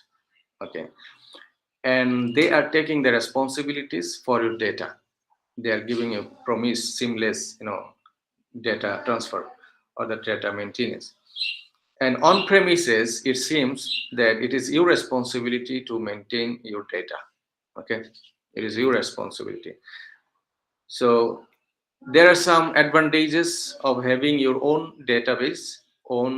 This is secured. Okay, you can have a very secure data. You can maintain the privacy. Okay, but once we are sharing with cloud, so you can imagine that there are hackers are going on. Okay, they are infiltrating the cloud system, so there is a chance of this kind of risk. So, and depending the cost issue and the risk issues, risk as well as cost, so you can talk to the vendors or the suppliers and finally see whether which one is cost effective, and if they can protect your privacy and security of your data. Okay, then you can go for cloud even if you find it is suitable, but still you have to study a lot before moving to ERP. So that's the issue. Okay, thanks, Doctor. Yeah, thank you. That I have a question. Yes. Wait, may I know the companies that have successfully implemented the ERP system in Malaysia? In Malaysia. Yes. Okay, so I think you know better than me. I am living in Bangladesh right now. Oh, Okay. like Bangladesh have a company that use the ERP system? Yeah, we have the companies like we have the Square Pharmaceuticals. Okay, my friend is working there, and he has been trained up by foreign experts. He went to abroad for getting the training programs with ERP, and now they are running the ERP SAP. That is the leading company, Square Pharmaceuticals. Let me check whether there is a website or not.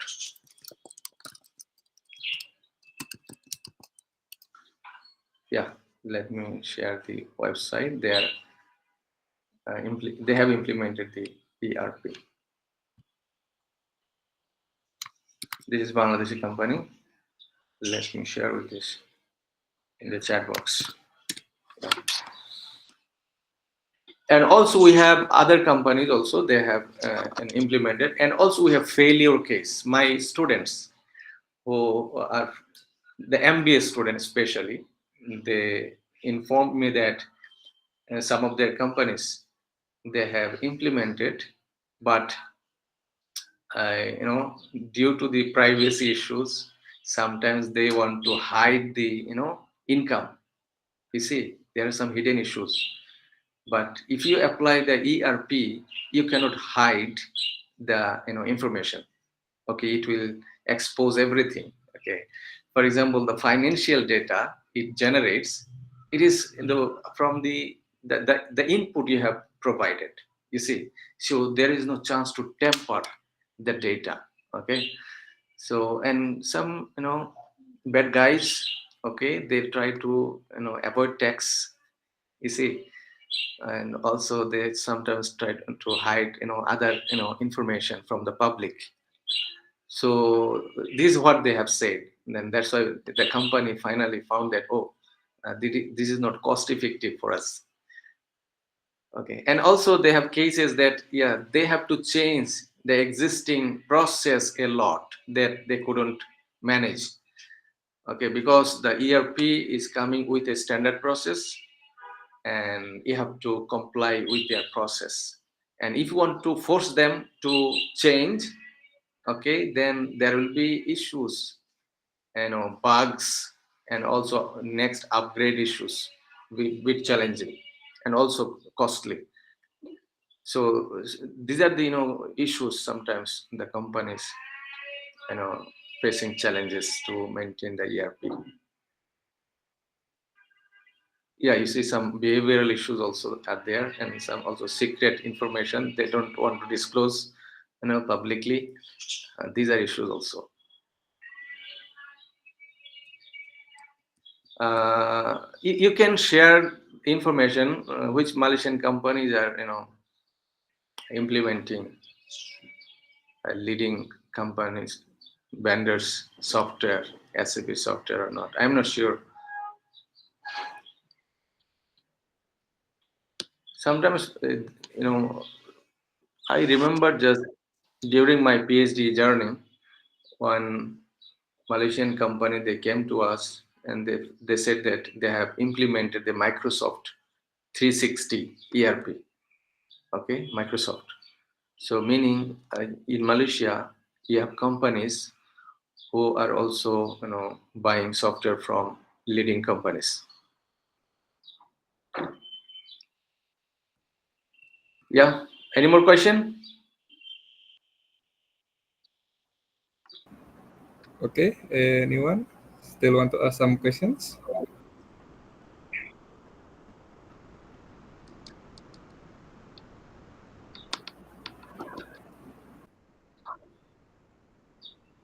Okay, I can provide you the slides as well as the books from where I have taken the information if you wish. I have the PDF, no problem. Okay, I think Hana Naziha have questions. Okay, Doctor. Question regarding to if we apply UTHM, what about what is specific budget if our system is affected by bugs or virus? Okay, so you see, in the cost or budget discussions, we have seen that there are some hidden costs. So bugs and viruses would be part of your hidden cost.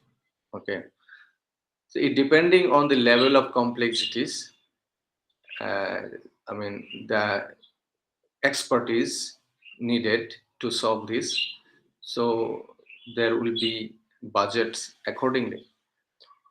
But before that, at this point, it is very difficult to say, okay, what would be the budget in Malaysian ringgit, for example.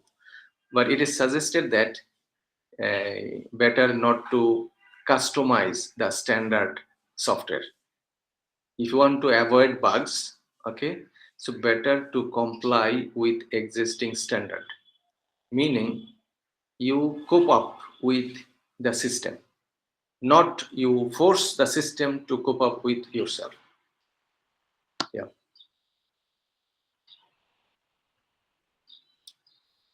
Thank you. Okay, Mr. Hana, is it clear?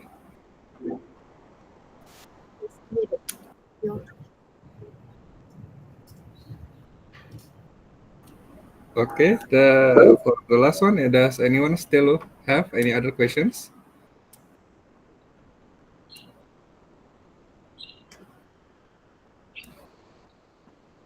Okay, if no, I think that's all for today. Thank you so much for the time that you have given and the knowledge that you have given also, Dr. Islam. My pleasure. And lastly, I want to remind everyone here that please fill out the attendance in the chat room, the attendance link in the chat room. And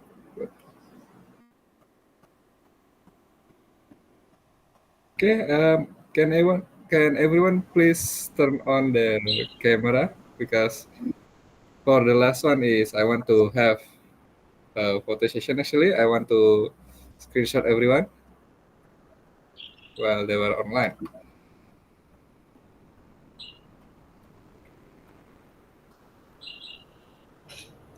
Thank you, Dr. Shamimul. Yeah. Thank you. Yeah, selamat. Yeah.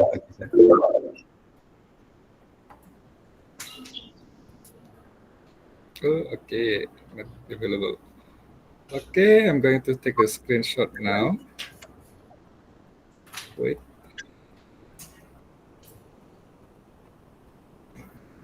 Okay, wait. Wait, Doctor. I'm still.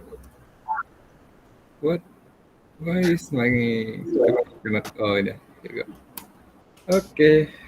Okay. I think that's all for today's class. Sorry if I'm as a moderator is not as good because this is my first time moderating the class. Oh, we have. Yeah, it's a new experience. Thank you. It's a good experience. Okay. Thank you everyone for coming to this class, and I will give this to Dr. Linda.